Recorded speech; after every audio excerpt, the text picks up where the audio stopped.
So when I was asked to participate on this amazing talk, That's What She Said 2023, I hesitated. I was afraid to change the view most have of me: a successful career, a great life, great husband, great kids. Then I realized that my fears were mostly driven by the fear of feeling vulnerable. And that's exactly the same thing that I ask of all my patients and the families that I work with. So here's my story. Life has not always been what it seems, what it looks.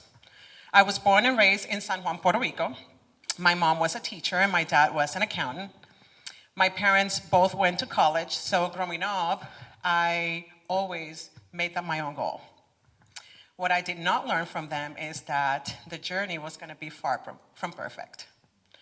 I was in my senior year of high school, and I was oscillating between a career on engineering or a career in medicine, and I could not decide for anything.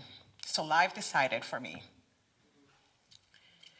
Prior to entering my senior year of high school, I developed a disorder eating, mostly restricting food, eating pretty much cereal and a Diet Pepsi for lunch and breakfast, and nibbling of what my mom cooked for dinner so that she did not realize that there was anything wrong.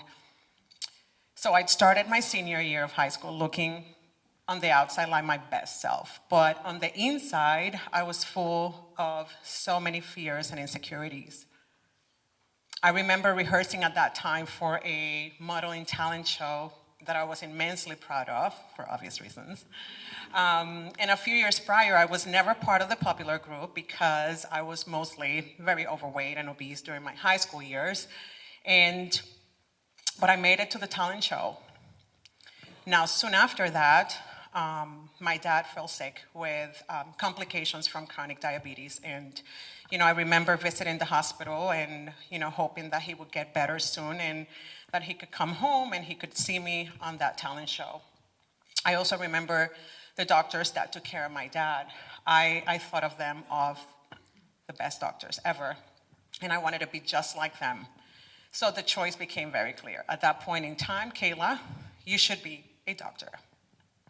So I was at school at the time, and an overhead message played loudly.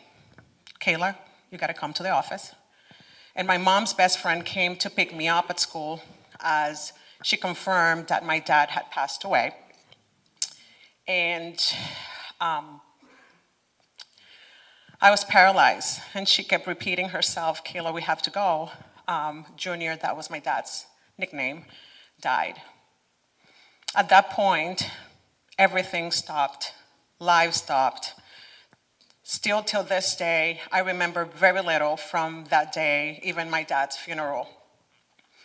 But several months later, I graduated high school with honors, with high honors. And I made my parents, my mom, my dad extremely proud. At that point in time, I actually told my mom that I was not going to go to college and that I was just going to get a job to help her financially. And I remember her words clearly. I don't know if you do. I would get 2 jobs. I would get 3 jobs if I need to do so, but you will go to college. You have a lot to offer this world, baby girl. So I did.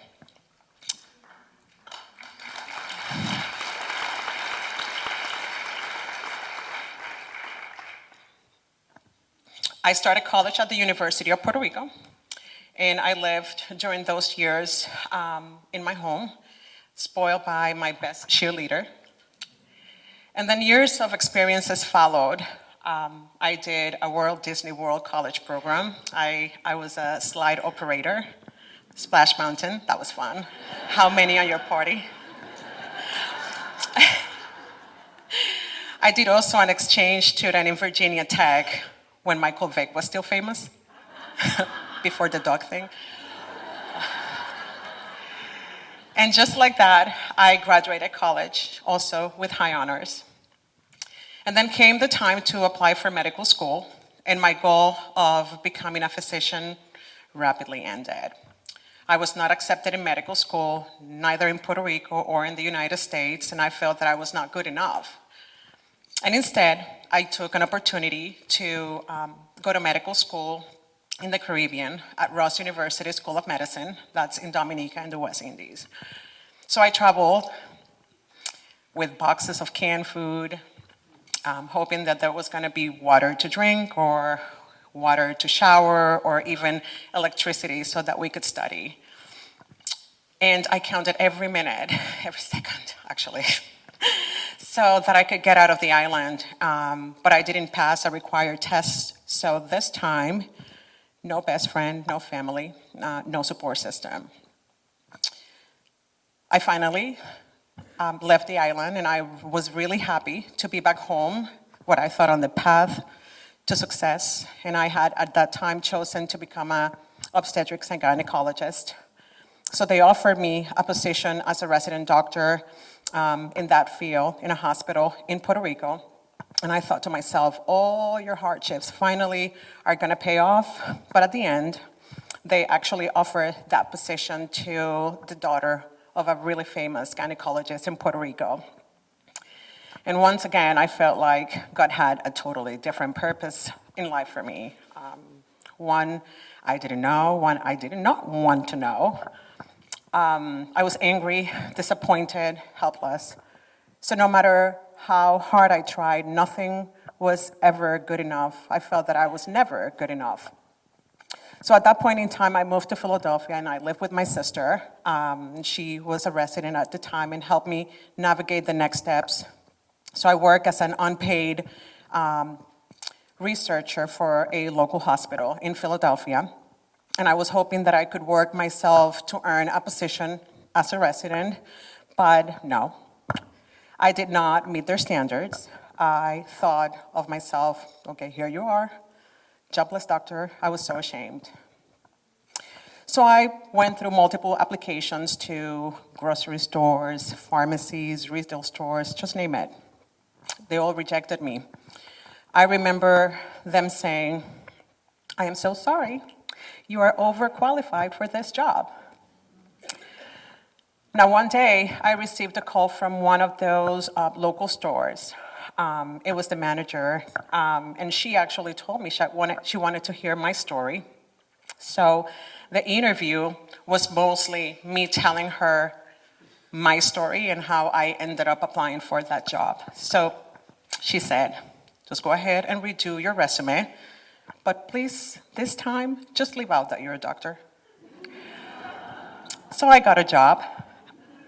And a few months passed, and at that point in time, I was looking for the residency position for that following year.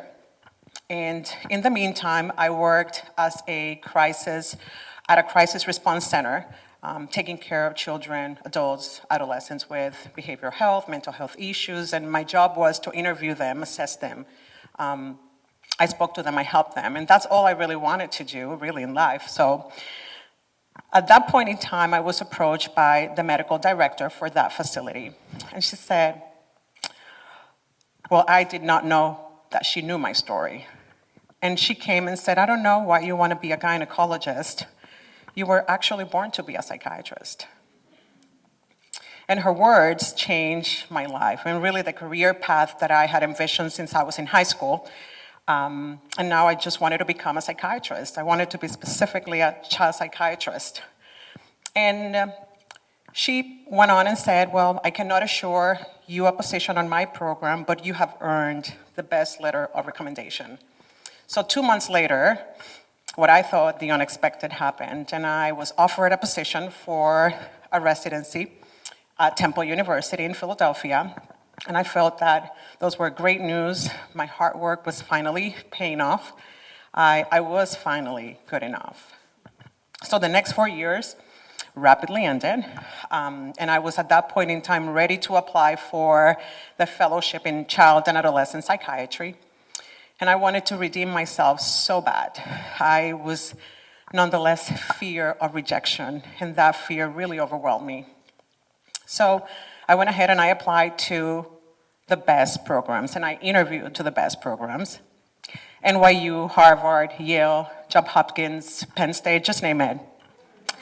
I really wanted the best, but I was so afraid of failure. but that failure never happened. So I completed my fellowship at the Yale Child Study Center in Connecticut.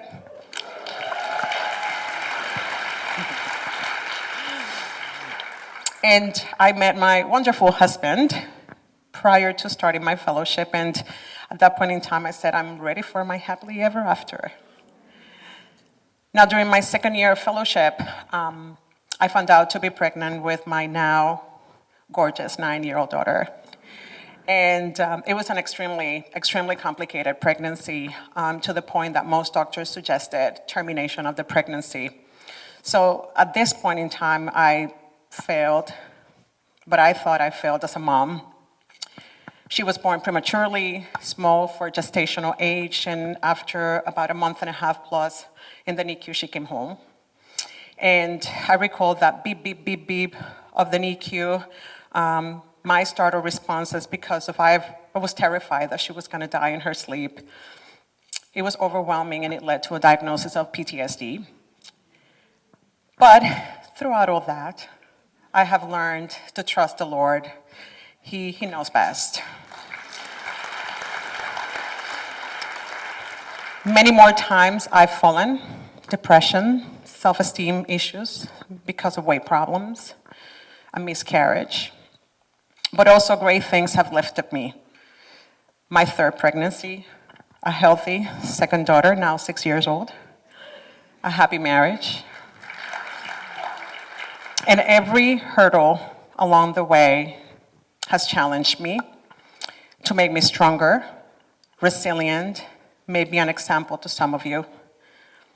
Like Robert F. Kennedy said, only those who dare to fail greatly can ever achieve greatly. So I still rise.